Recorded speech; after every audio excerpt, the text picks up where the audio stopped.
Ebenezer Scrooge was a one-percenter in the most literal sense, a man so insulated by wealth that reality only reached him after being filtered, softened, and rebranded as a talking point.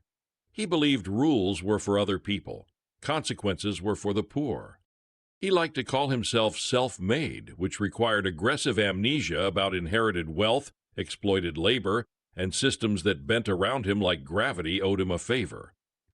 Scrooge ran a tech empire that called itself disruptive. What it actually disrupted was sleep, health care, families, and the basic human right to rest. His workers were contractors, always contractors, because contractors don't get benefits, or holidays, or protection. They were expected to be grateful. Grateful to survive, grateful to struggle, grateful to suffer quietly. Bob Cratchit worked for Scrooge because borders are cruel, paperwork is weaponized, and desperation is capitalism's favorite hiring manager. Bob was brilliant, kind, exhausted in a way that went past tired and into structural.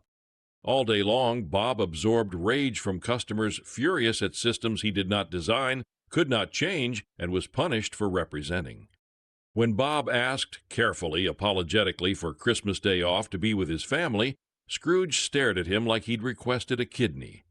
"Christmas is inefficient," Scrooge said. "If people wanted time off, they should have planned their lives better." Bob nodded. He always nodded. Nodding was safer than honesty. That night, Scrooge fell asleep in his penthouse, wrapped in luxury so excessive it felt like a dare. He dreamed of stock prices rising like angels. Then the first ghost arrived, glowing with disappointment. Ancient, tired, carrying the patience of something that had tried to teach humanity decency for centuries and failed.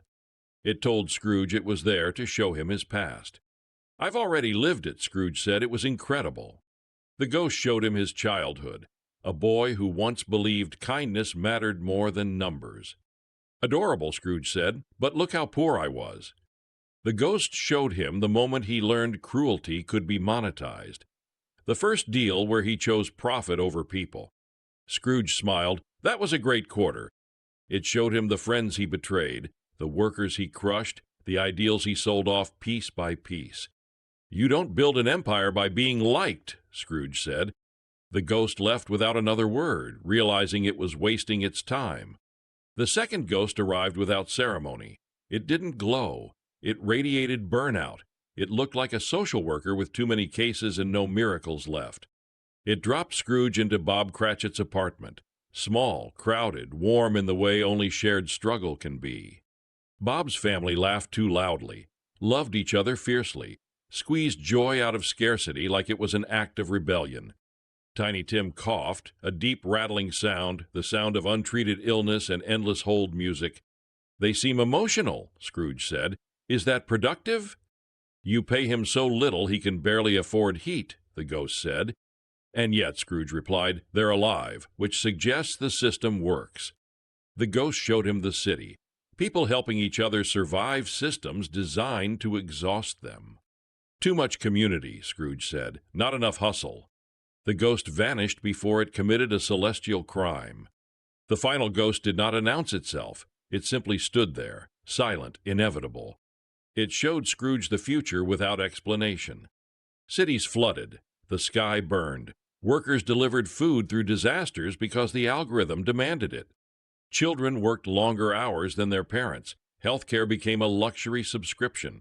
Corporations offered resilience packages instead of wages. Scrooge shrugged. "That's why I diversify."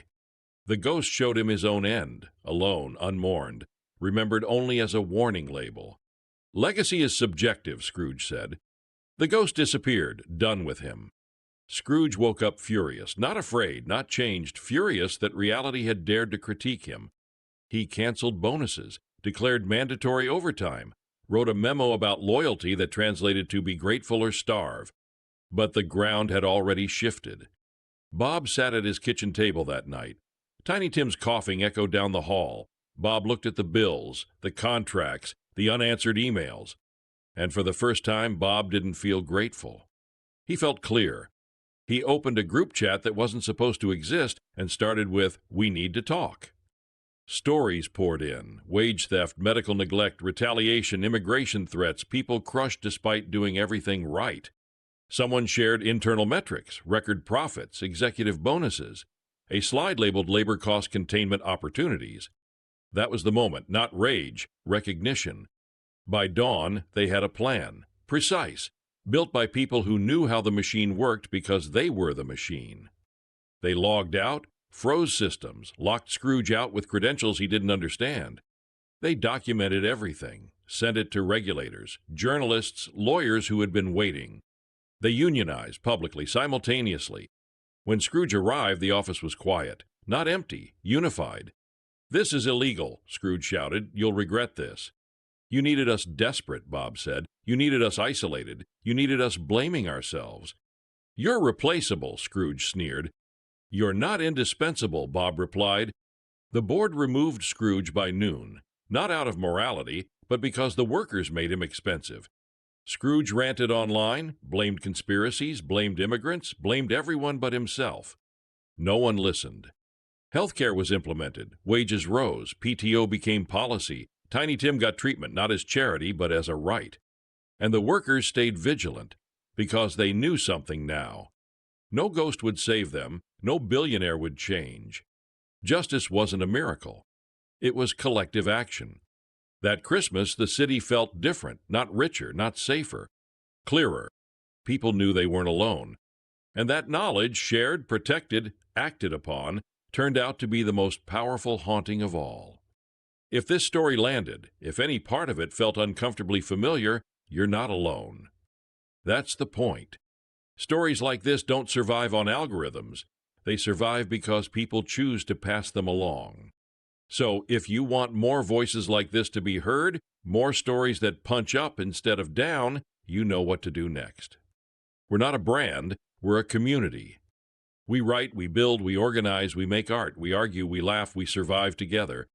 There's more waiting. Other shorts, longer pieces, places to gather, and ways to support the work if you want to keep it alive.